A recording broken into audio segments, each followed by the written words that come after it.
Kanalıma hoş geldiniz. Bugün sizlere daha önce hiç duymadığınız orkideleri en sağlıklı şekilde yetiştirebileceğiniz ve bol bol çiçek açmasını sağlayacak 5 önemli püf noktadan bahsedeceğim. Bu 5 önemli püf noktayı mutlaka sonuna kadar izlemenizi tavsiye ediyorum.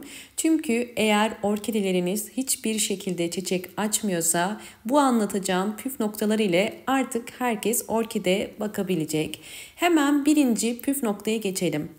Eğer orkideleriniz vermiş olduğunuz sıvı bitki besinlere rağmen hiçbir şekilde çiçek açmıyorsa yapmanız gereken en önemli püf nokta hava değişimi yapmak. Bir orkidenin çiçek açabilmesi için sağlıklı köklere ve yapraklara sahip olması gerekiyor.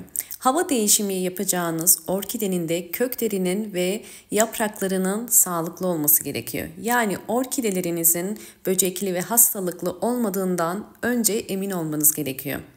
Bundan emin olduktan sonra hava değişimi uyguluyoruz. Hava değişimi nedir? Hava değişimi mevsim geçişini fark etmeyen, çiçek dalı çıkarmayan orkideleri 4 gece 5 gün dışarıda bekletmektir. Hava değişimi için hava sıcaklığının 15 ve 18 derece olması gerekiyor. Geceleri 15 ve 18 derece olan gecelerde 4 gece orkidelerinizi bu şekilde dışarıda bekletiyoruz. Gündüzleri de rüzgar ve aşırı güneş almaması gerekiyor. Yarım güneş alan bir yere koyuyoruz. 4 gece ve 5 gün sonunda bu şekilde sağlıklı olan orkidelerinizi artık içeri alacağız. Yani günlerce, haftalarca bekletmiyoruz. Orkide bakımında ikinci önemli püf noktaya geçiyorum. Bunun için limon kullanıyorum. Sizler normal sarı limonları da kullanabilirsiniz. Bir yemek kaşığı kadar limon suyunu sıkıyorum. Bir kasenin içerisine bir yemek kaşığı kadar limon suyunu koyup üzerine 200 milim su koyacağım.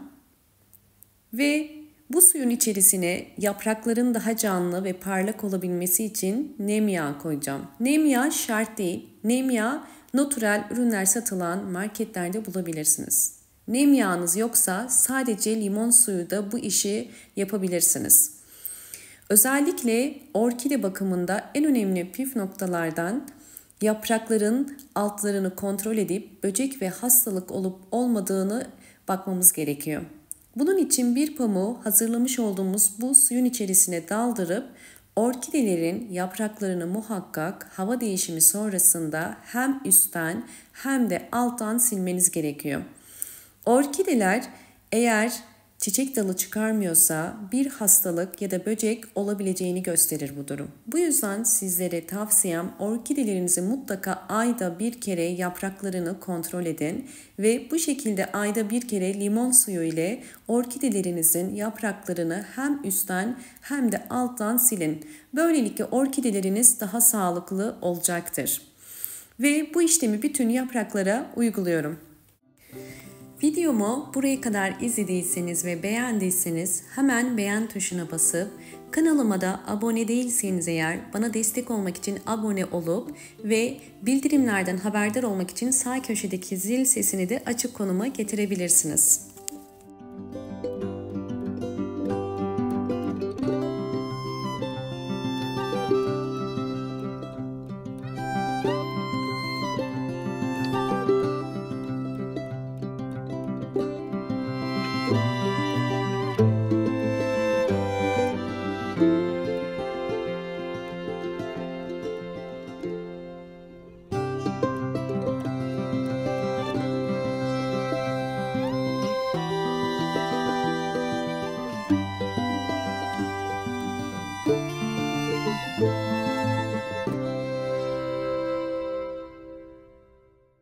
Orkidenin yaprak bakımını yaptıktan sonra şimdi üçüncü önemli püf noktaya geçmek istiyorum. Üçüncü önemli püf noktada orkidelerinizin kök gelişiminin daha aktif olabilmesi için nem oranını yüksek tutmak gerekiyor.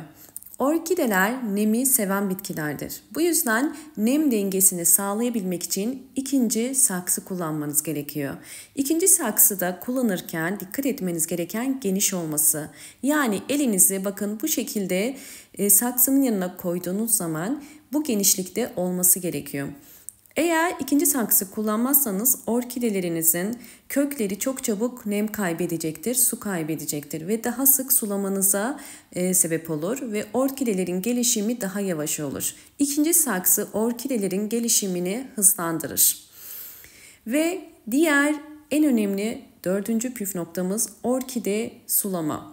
Orkideleri nasıl ve hangi zaman aralığıyla sulamamız gerekiyor? Kesinlikle orkideleri direkt üstten sulamıyoruz.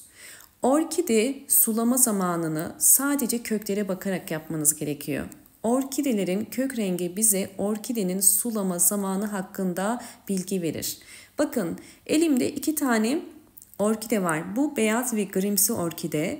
Rengini görüyorsunuz. Bu orkidenin suya ihtiyacının olduğunu gösteriyor. Bakın sol taraftaki gri, beyaz, sağ taraftaki yeşil. Eğer kök rengi gri, beyaz ise orkidenin sulama zamanı gelmiş demektir. Eğer sağ taraftaki gibi yeşil ise orkidenin suya ihtiyacı yoktur ve daha fazla su vermeyin demektir. Ve orkideleri sularken sadece 100 milim kadar su vermeniz yeterlidir. Bir su bardağı yani 100 milim. Bu orkidenin bütün suyu akşama kadar çekmesini sağlayacaktır. Bakın suyu koydum ve gördüğünüz üzere kökler hemen yeşile dönmeye başladı. Ve bu suyu akşama kadar çekecek. Sizlere özellikle orkidenin bir gün sonraki su çekimini de göstermek istiyorum. Kesinlikle çok fazla su orkidenin köklerinin çürümesine sebep olur. Bakın bir gece bekledi ve kök rengi yeşile döndü. Kök rengi bu şekilde yeşil iken su verirseniz kökler çürümeye başlar. Bu yüzden çok fazla su vermiyoruz. Bakın saksı içerisinde bir gün sonra kesinlikle su kalmadı. Yine çok yanlış bilinen orkideyi günlerce saksı içerisindeki su ile bekletmiyoruz. Fazla su verirseniz bu şekilde su kalır ve orkide günlerce bu suyun içerisinde kalırsa kökleri çürür ve yaprakları sararmaya, çiçekleri dökülmeye başlar. Eğer orkideye fazla su verdiyseniz bir gün sonra fazla olan suyu mutlaka bu şekilde döküp orkidenizi saksı içerisine koymanız gerekiyor. Benim verdiğim ölçüyle yaparsanız bir gün sonra su kalmayacaktır. Bu da yine orkidenin çiçek açması için en önemli püf noktalardan. Son olarak orkideleriniz eğer ki çiçek açmıyorsa yine dikkat etmeniz gereken bol ışık alması gerekiyor. Orkide nerede ve nasıl konumlandırılmalı? Orkide mutlaka bol ışık alan bir pencere kenarına konumlandırmanız gerekiyor. Orkideler ışığı seven bitkilerdir. Fakat yaz ayında direkt güneş alan bir pencere kenarına koymayın. Yoksa yaprakları yanar. Pencereniz güneşi ikindi ya da sabah kısa süreliğine alıyorsa orkidelerinizi bu pencere kenarına konumlandırabilirsiniz. Bol ışık alan ve kısa süreliğine güneş alan orkidelerin çiçek sayısı çok daha fazla olur. Bakın bu sadece ikindi güneşini alan bir pencerem ve gördüğünüz üzere orkideler bol çiçekli. Çiçek sayısının fazla olması tamamen orkidenin bol ışık almasıyla doğru orantılıdır. Bu yüzden sizlere tavsiyem orkidenizi doğru yere konumlandırın. Bu anlattığım püf noktalara dikkat ederseniz orkideleriniz bol bol çiçek açacaktır. Çiçek açmayan orkide yoktur. Bunu unutmayın. Son önemli 5. püf nokta ise orkidelere sıvı bitki besinleri yani gübre vermek. Ben evde doğal gübreler hazırlıyorum. Muz kabuğu suyu hazırlayacağım sizler için. Fakat sizler kanalımdaki bütün tarifleri uygulayabilirsiniz. Orkidelere bu anlattığım bütün püf noktalara dikkat ettikten sonra ayda bir kere mutlaka sıvı bitki besinleri verin. Bir muzun kabuğunu bakın 200 milim suyun içerisine koyuyorum ve bir gece bekletiyorum. Bir gece sonunda bu suyu bütün evdeki çiçeklerinize ve orkidelere gübre olarak verebilirsiniz. İsterseniz pirinç suyu, isterseniz aloe vera suyu hepsini dönüşümlü olarak verebilirsiniz. Her bir saksı için 5 yemek kaşığı idealdir. Hiçbir zaman gübreyi çok fazla ve çok sık aralıklarla vermeyin. Ayda bir kere gübre vermeniz orkideler için yeterli olacaktır. Ve ayda bir kere gübre alan orkideler bu şekilde gördüğünüz üzere bol bol çiçekli olurlar. Ve bakın, hava değişimi sonrasında bu anlattığım püf noktalara dikkat ettiğiniz takdirde orkideleriniz bu şekilde durmadan bol bol çiçek açarlar. Bir orkide en az 3 ay ve en fazla 12 ay boyunca çiçekli kalabilir. Bu yüzden orkidenizin sağlıklı olması çok önemli.